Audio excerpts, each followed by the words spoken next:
हे नाशिकचे पालकमंत्रीच काय देवेंद्र फडणवीसांनी जर मनात आणलं तर हे राज्याचे तिसरे उपमुख्यमंत्री सुद्धा होतील. म्हणजे सध्याचे दोन आहेत तर हे तिसरे होते. हे काय माहिती तुम्हाला, याच्यात चूक आता मराठीची. खरं पाहिलं आमदार खासदार मंत्र्याची यांची चूक आहे सगळ्यात जास्त. त्याला जाणून बुजून लादलं जातं हे मराठ्याच्या आमदार मंत्र्याला माहिती. गिरीश महाजन कोणत्या चालीचा आहे, भुजबळ कोणत्या चालीचा आहे. ह्या फडणवीसनी हे जे कावा म्हणतात का, कावा,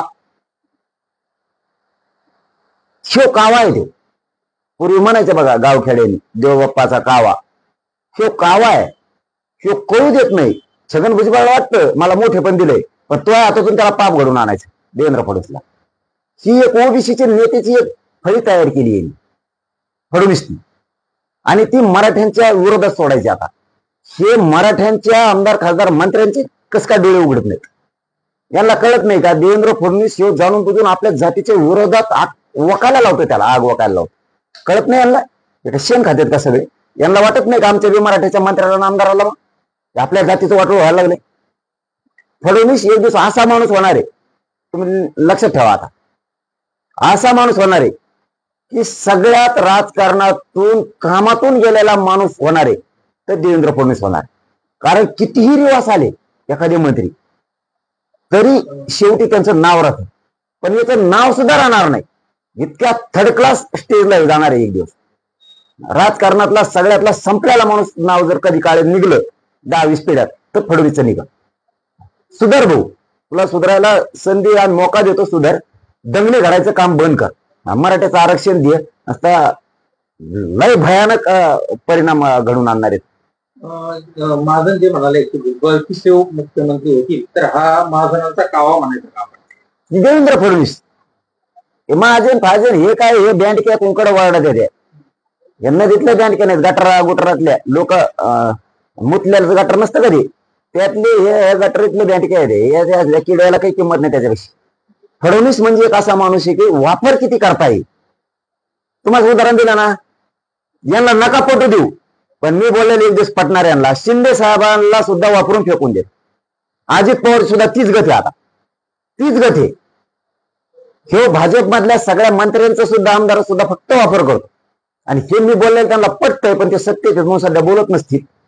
सगळ्यांचे हाल आहेत आणि सगळ्यांचा ह्यो असल्या गोष्टी घडून आणणारा सगळ्यात मोठा दोषी आणि महाशत्रू असेल तर तो देवेंद्र फडणवीस. एक दिवस हे सगळे मिळून असे मागा लागतील देवेंद्र फडणवीसच्या की त्याला मुतरीवर सुद्धा घर राहणार नाही, इतके हाल करणारे.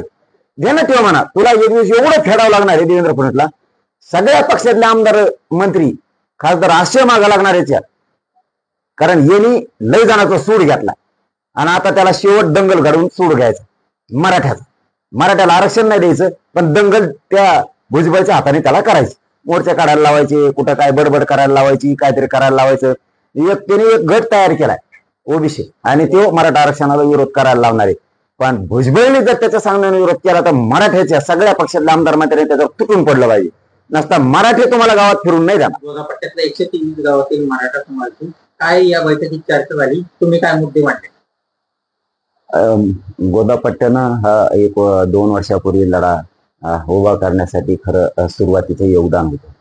राज्यातला मराठा समाजाला या गोदापट्ट्यामुळेच आशा लागली की आरक्षण मिळणार, आणि गोदापट्ट्यामुळं राज्यातला सगळा मराठा समाज एकजूट झाला. त्यामुळे आता 2 वर्ष पूर्ण होत आहेत त्याला. म्हणून आम्ही 123 गावातल्या प्रमुख बांधवांची आज बैठक मराठा आरक्षण विषयावरती, आणि 29 ऑगस्टला मुंबईला जायचं त्या संदर्भात आज बैठक होती. अजून काय इतर मुद्दे तुम्ही मांडले या बैठकीमध्ये? सगळे त्यांना जसं आता आमची पूर्वीची तयारी होती, मुंबईला जायचं म्हणल्याच्या नंतर आम्ही खरं बोललो समाजाशी, आणि 3 पर्याय दिले समाजाला. पहिला पर्याय असा की ज्याला मुंबईला 29 ऑगस्टला तिथं राहण्यासाठीच यायचं आमच्या सोबतच, त्यांनी 15-20 दिवसाची तयारीने यायचं, जेवणा खावणाची सगळी तयारी करायची. समाज भरपूर देतो जेवायला, परंतु आपण बेसावध नाही जायचं, म्हणून आपल्या सगळ्या वस्तू घेऊन जायचं. दुसरा पर्याय दिला की जे मराठी इथंच काम करण्यासाठी शेतात राहणार आहे, कारण आमचा शेती व्यवसाय आहे, त्याच्यामुळे आम्हाला सोडून येता येत नाही शेत.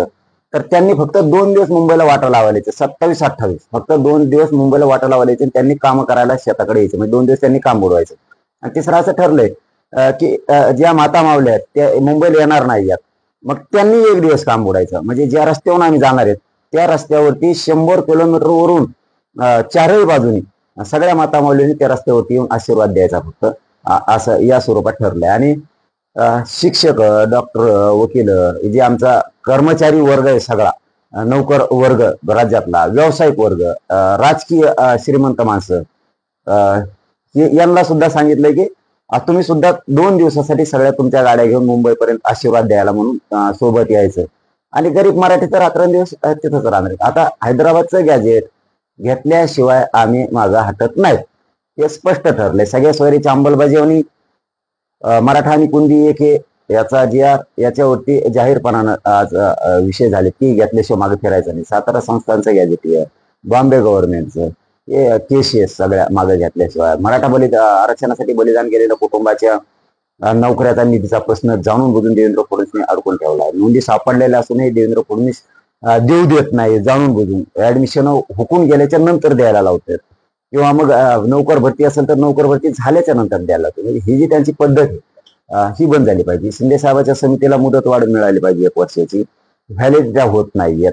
हे जाणून बुजून जे छळ लावलाय मराठा समाजाचा देवेंद्र फडणवीसनी, याला कुठेतरी रोख लावण्याचं सुद्धा काम मराठा समाजाला पुढच्या काळात करावं लागेल. कारण त्याने असं ठरवलंय की दंगल घडून आणायचं ओबीसीत आणि मराठी छगन भुजबळच्या माध्यमातून, असा त्याचा पण आहे. आणि त्यांनी तसा पायंडा मांडलेला आहे.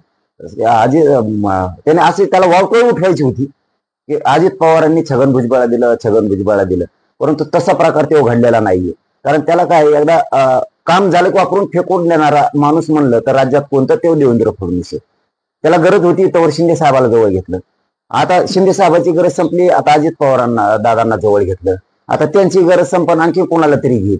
भाजपमधल्या सगळ्या मराठा आमदाराला, मंत्र्याला सुद्धा ह्योच त्रास आहे त्याचा, आणि तीच वावडी उठवली होती. पण तसं घडलेलं नाहीये अशी माहिती मिळते आम्हाला, की त्याला मंत्रिपद हे देवेंद्र फडणवीसने दिले आणि मराठ्याची आणि ओबीसीचे दंगल घडून आणण्यासाठी त्याला दिलेले, मराठ्यांच्या आरक्षणाला विरोध करण्यासाठी दिले. पण माझं असं म्हणणं आहे देवेंद्र फडणवीस की बाबा तुझं पोट भरतच नाहीये का? आमच्या लेकी बाळीवर सुद्धा सोडल्या नाही, तू त्यांच्यावर सुद्धा हल्ला केला. आमच्या महिलांवरती तू हल्ला केला, तू सोडलं नाहीये. लाखो मराठ्यांच्या पोरांवरती तू हल्ला केला, तो पोट भरलं नाही का? आणखी लाखो मराठ्यांच्या पोरांवरती केसेस पण केल्या तू. संतोष भाई देशमुखांच्या प्रकारातले सगळे शहर तू पण सोडून दिले. तुझं पोट भरत नाही का? तुझं पोट भरत नाही का? का मराठ्यांवरतीच अन्याय? आमच्या लेकीबाईचं कुंकू पुसलंय. मराठा आरक्षणासाठी ज्यांनी बलिदान दिलं त्या माय मावल्या आज लेकरं छोटे छोटे तर आता एवढे लेकरं घेऊन सांभाळतात, त्यांच्यावर सुद्धा तो अन्याय करतो. त्यांचे नोकरी देत नाहीये, त्यांचा निधी ठरलेला देत नाहीये. हे बघ देवेंद्र फडणवीस साहेब, आपलं कसं असतं, सरळ असतं ना. तुम्हाला फडणवीस साहेब जाहीरपणानं सांगतो, मोका देतोय, सुधरा बरं का. तुम्ही सुधरा, तुम्हाला लय मागत पडेल. तुम्हाला वाटत मी दंगल घडून आणि जाईन बळी तर छगन भुजबळचा जाईल, इथं गोरगरीब मराठ्यांचं, गोरगरीब ओबीसीचं वाटोळं करू नको. तुला हे जड जाईल. सुधर. आमच्या आरक्षणात विरोध करायला छगन भुजबळला सांगू नको.